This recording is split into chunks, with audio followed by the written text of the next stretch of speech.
Okay, I think we are live. Hold on, let me see. Let me refresh and see if we are live. Awesome, we are live. Awesome. Good evening, Chi. Um, ooh, it shows my name though. How do we not? Mhm. Okay, let me just.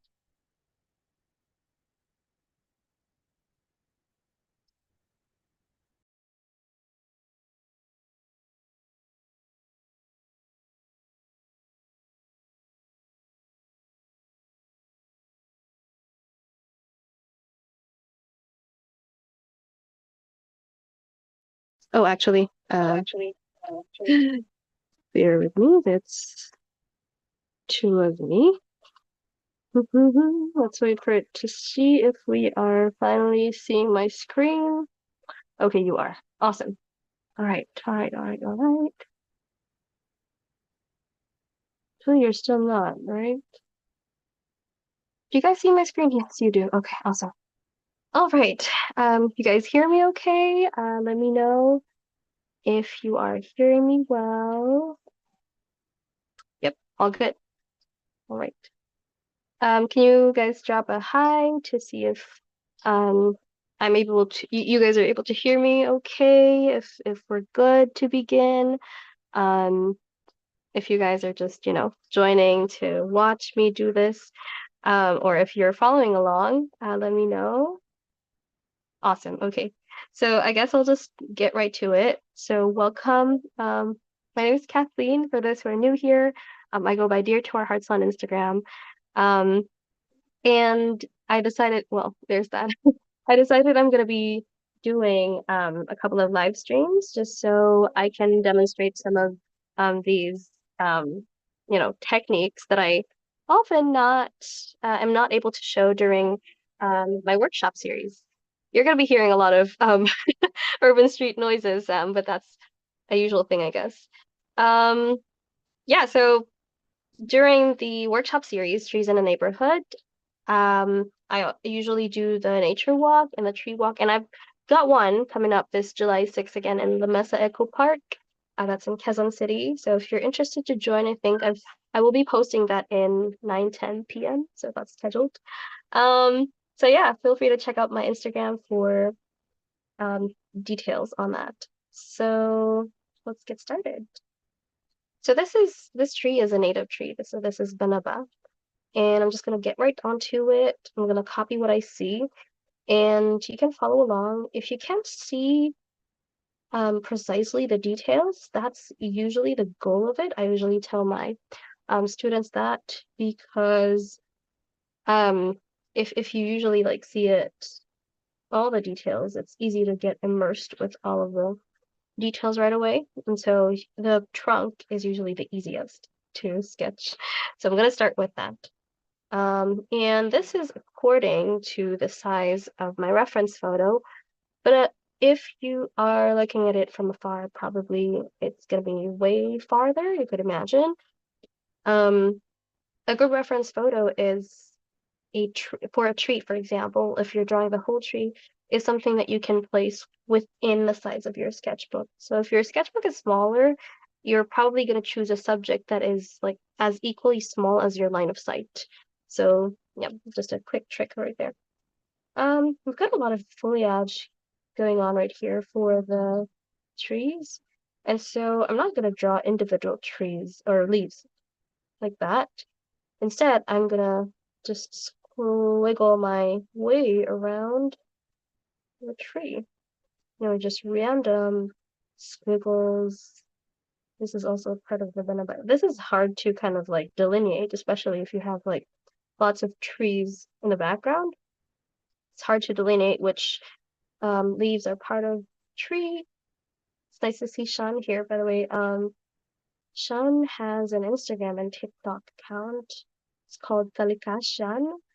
And he shares lots of information about our native species. So you guys can check that out too. I am going to leave, those flowers. I'm not gonna sketch them. I'm gonna let the watercolor do its thing right there. Okay, so we're just gonna get the whole shape of the green areas. So whichever I'm actually seeing the green, that's basically it. There. Does not look exactly alike, but that's because I'm trying to squeeze everything in this amount of, stretch of page that I have. But that's okay. Nobody is gonna know that, the banaba that you're drawing is still gonna be banaba. We're gonna try our best to make it look like the banaba. So I decided for today I will be using real hair brushes. So these are real hair brushes, and compared to synthetic brushes, those have a lot more of snap to it, meaning when you tilt the synthetic brushes, it's gonna go back to its original point, much like how a um, hard tip pen brushes would do. For this example, we're gonna flip it, and you notice how that does not exactly go back to its original shape. That's the trick with real hair brushes, but I love using them because you can spread it out like this. So it's gonna be like a flat brush. In synthetic brushes, you can't do this because if a synthetic brush is a round brush, it's gonna keep its point no matter what. But this one, it's a round brush, but you can spread it apart and keep it that way. So when you point it flat, it can be like a flat brush like that. And if it's like super dry, it can have like interesting textures, like what's happening here. I usually call these bear claws because when you do that, it gives some interesting, like unpredictable textures, and that's perfect for these. This is what I see here. So we're just going to get some colors down. So my colors are pretty simple. I've got a cool and a warm yellow, cool and a warm red, cool and a warm blue. This is a gray, this is a convenience color. I'm gonna straighten it up because it's a bit tilted a little bit. Okay, so we're gonna start with a cool yellow here. And this is the beautiful thing about real hair brushes. It picks up water and paint easier. So just twist it here, and it's carrying a lot of water already in paint. That's the belly. So I'm just gonna try to lay down the foundation of where I see the yellows, but at the same time fill in the entire shape. But the danger with that is you don't just fill in a shape, especially for trees like these, because you're what do you call this? Sketching with the intention of painting. So you have to keep in mind that every now and then there's going to be like holes in it. So I actually sketched darker than I would do it in how I usually would do it because let's, for the sake of the live demo, it's for you guys to see it.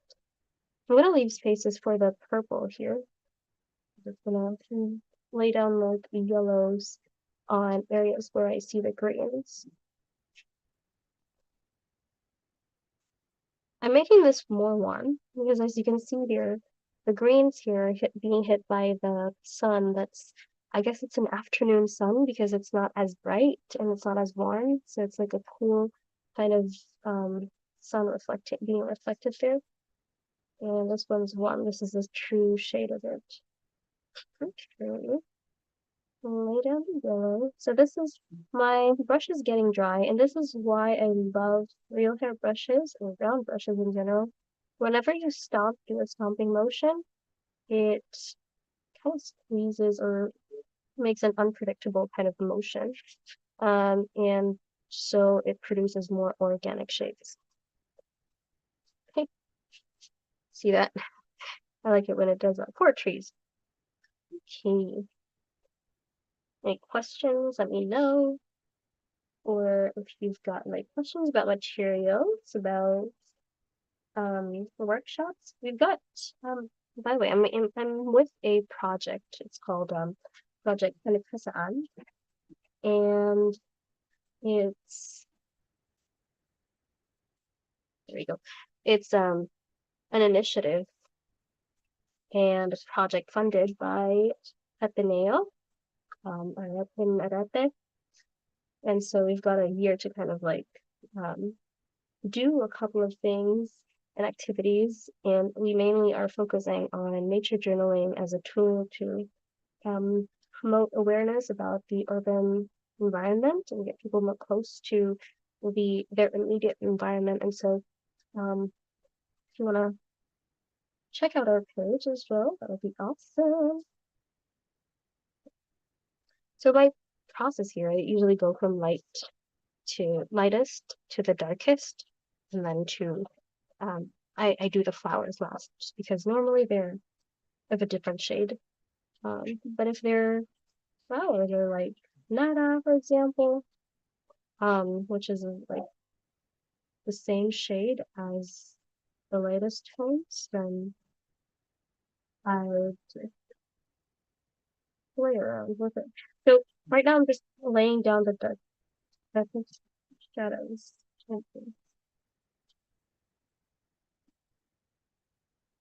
Let me know if you've got questions or so I've done a lot of paintings today.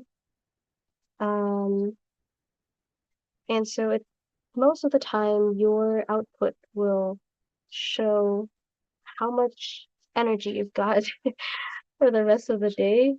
And that's okay. So if you feel like sometimes your paintings do not translate to the vision that you want, it's probably because you're tired, and that does happen. So and when that happens, I guess you'll just have to respect the kind of work that you do, the output that you're gonna make. Because it's not every day or every time that you're gonna come up with a perfect piece or that piece that you're gonna um want to come out with. I personally have a struggle with that. I sometimes cannot accept that I'm not making, the exact vision that I want, how I want it to be, but I am still learning.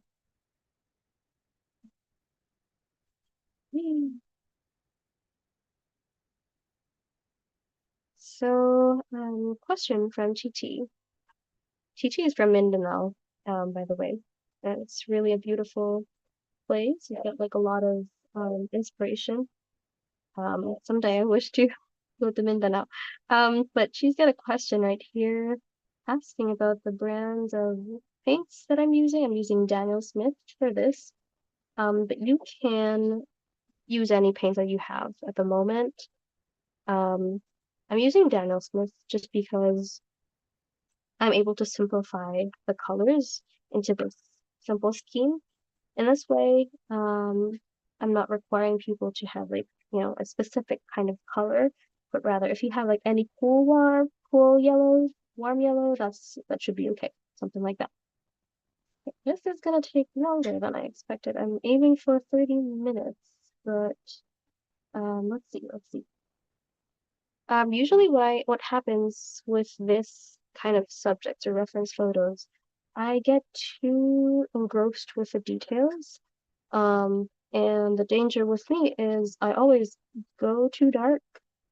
Um, and so that's something that you should be aware of. No, you should kind of like know your weakness. I feel like every time you practice and keep on painting, you get to know what you need to work on. I, for one, need to work on my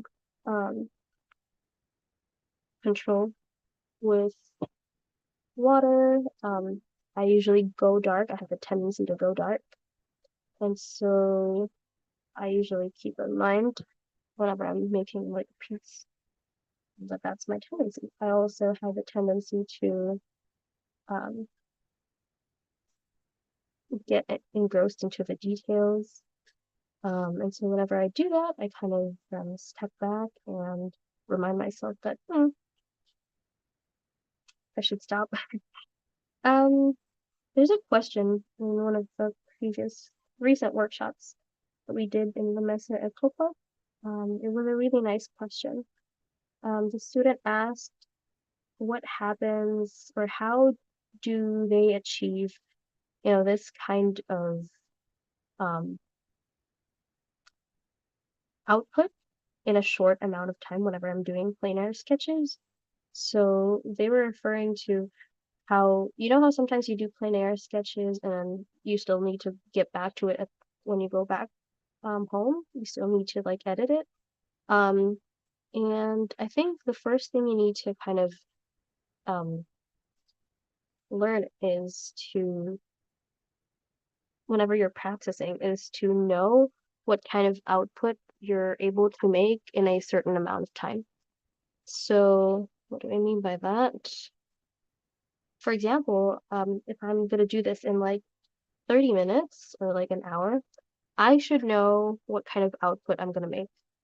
Like, whenever I go back to my sketchbooks, I don't really time my sketches, but right now that I know myself enough, I know how to estimate, you know, how much time it took for my works that I'm seeing. So whenever I look at my sketch, that took me like 30 to 45 minutes. Or when I see something, another output, I'd be like, oh, that took me a lot of time. Like, it took me 2 hours. Oh, that took me days. Oh, that took me like 15 minutes to draw. So, um, and when you kind of know what kind of output you're able to create in the different time frames, you're kind of able to be at peace with yourself because you know that time is your limit at that certain point. Um, and you kind of you're learning to accept that that is just the amount of time that you're able to do. That's the amount of the quality of art that you're able to do in that specific time frame. And you have to make peace with that because you're not going to be able to enjoy art if you're just going to keep thinking or aiming for perfection. So you see how I'm just stamping and doing this in stamping motion. So whenever I'm posting reels about trees in the neighborhood, you can just imagine how long it takes. And this kind of stamping motion, I did kind of, do this in a trial error kind of thing as well. It's not as near as this. You can imagine that, right? This is like warmer because the yellow undertone. You could have started with like a blue undertone, but I decided I'm more of a bright kind of person, and so I want that kind of brightness to it. If you can make it bright, why not, right? um, but let's just add a bit of viridian to it. When I say viridian, this is just like the not so organic kind of green, just so it feels out of place. Let's just leave it as is. Okay. Sometimes when I get too tired with painting the leaves, and especially if I'm doing this plein air, I just use my brush and tap. Nothing's coming out because there's not much water. Let's do that again. Tap. This is so fun and effective, but you do get a lot of sprays in your face as well. So that's something. Okay, let's make the purple for those lovely vanilla. I think that's a cool red. And maybe a cool blue. Let's see. Oops, okay. Again, we're aiming for 30 minutes. Not because I'm pushing you, but I'm mimicking a real life scenario where you need to, be somewhere else in 30 minutes. Everyone's busy nowadays, and so I understand you kind of like need to go somewhere. You've got like just a few moments of your time to paint, so I get that. Just gonna make droplets of water, controlled droplets. Oops, which one's this? So that is like a really dark droplet. Let me actually zoom in. It's like a really dark droplet, but when you put tissue in it, actually, let's do that now. Let's mop up with the brush. You'd see that it's actually light. So watercolor dries very light, especially if you add more, if you use more water in your mix, you're gonna get a little bit light mix.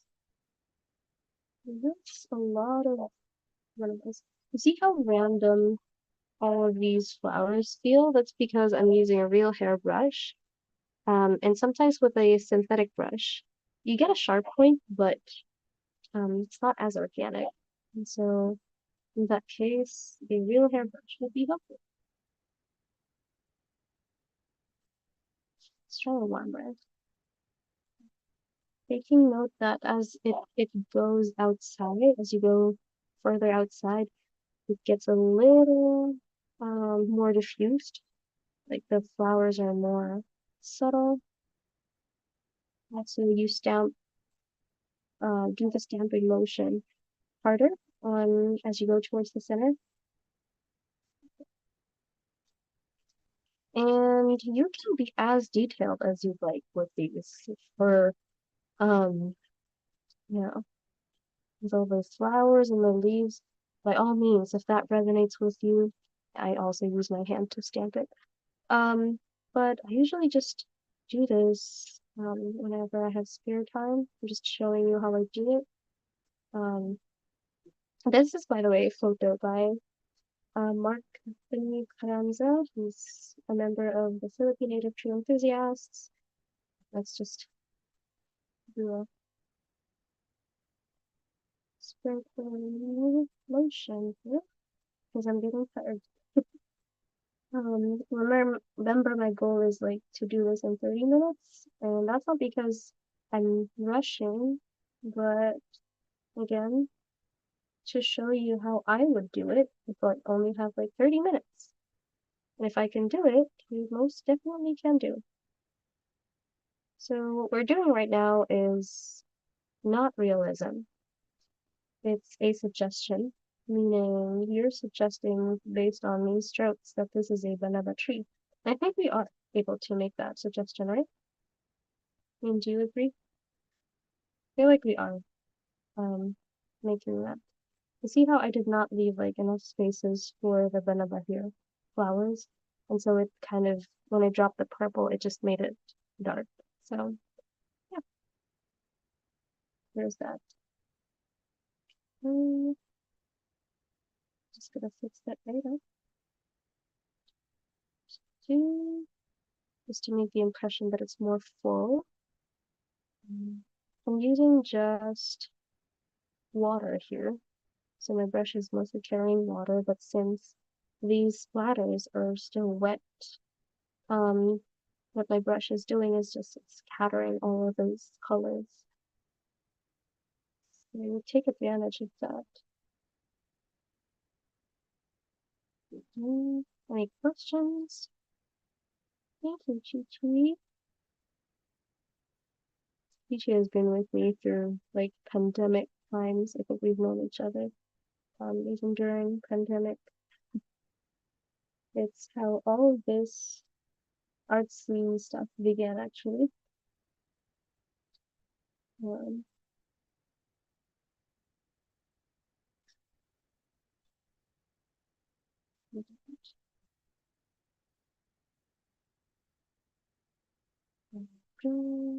drop in some. Sometimes I'm gonna use those white areas for to lay down the purples because when you lay it down on top of the greens, sometimes it doesn't really do that. Do anything for you. Now I feel like I went a little too much because right now I feel like this is just splatters, but right now I feel like these are like a little too much. So I'm just gonna make few more gradient right here. It looks fun. I feel like this vanilla is having fun.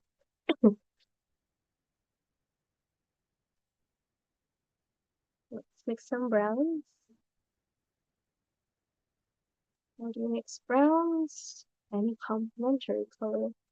When we pull it towards the center of the color wheel, it's gonna create some sort of brown. Excuse me.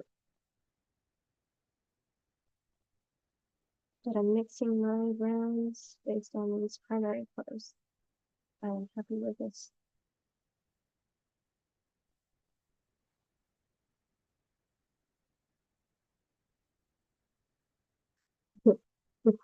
Hmm.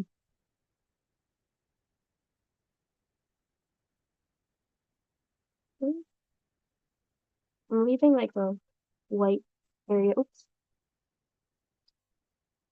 I'm leaving like a white area for this one.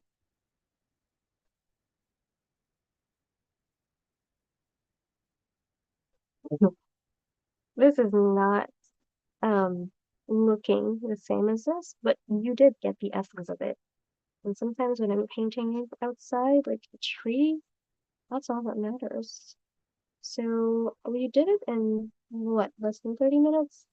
So if you see me post, what I want you to take away from this is if you see me post a tree that looks exactly alike, like exactly, what the tree looks like in real life, that's probably because it took me more than 30 minutes.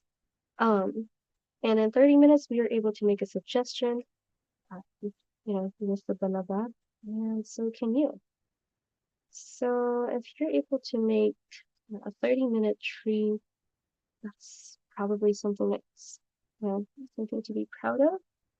And I'm having fun with doing all of these, brush strokes. That's all that matters. So make this a darker greens right here. Shadows are also one thing that I was so mesmerized when I was first starting with watercolors. I cannot do that before. I remember seeing these exhibit of watercolor paintings in La Mesa. Oh, not La Mesa, Luneta Park. Luneta, Rizal Park in Manila. And those are exhibits by watercolor artists. I was like, how do they make shadows, seem so easy and something, you know, effortless? And yeah, you just need to like observe, and then sometimes you kind of wonder how they do it, and then you try to do it. It's a series of just asking and questioning and experimenting. You know what? Let's make it more. Oops, that's a lot. It's a huge splatter of vanilla. Look, that means I'm gonna extend the greens.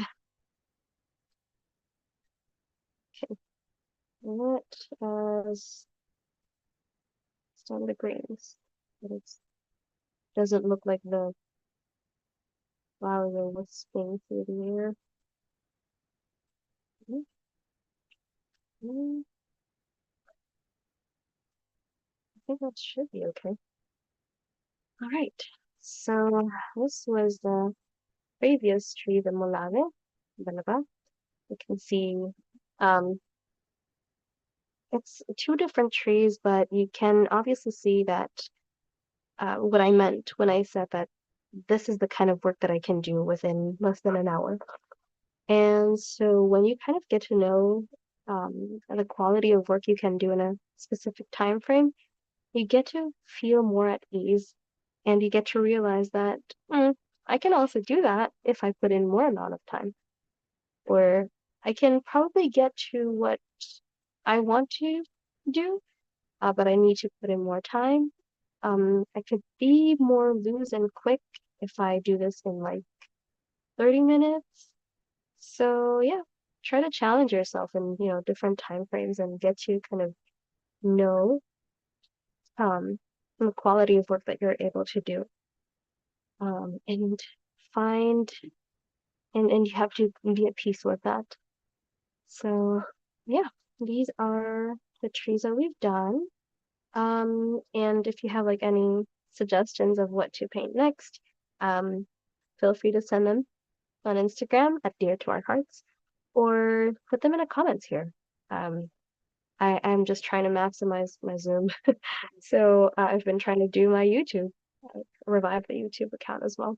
Um, and so during the trees in the neighborhood workshops that I usually do within the metro, usually, um, what we do is something like this. So we're just gonna sit down, um, enjoy the trees around us and get familiarized with them through the nature walks. In La Mesa Eco Park, we're doing a guided tree walk. It's also the same with what I do with Arroceras Forest Park, for example. I think come August or September, I'm gonna schedule one with Mina Aquino Parks and Wildlife. Um, and what we do is we just sit around and look at the trees and paint them eventually. So, um, through those nature walks and art workshops, what I teach them there is um, the proper handling of pencils, how to sketch, tips and techniques on how to sketch trees and how to paint, especially if you're new with watercolor. Most of them are beginners, so I usually teach them how to use watercolor.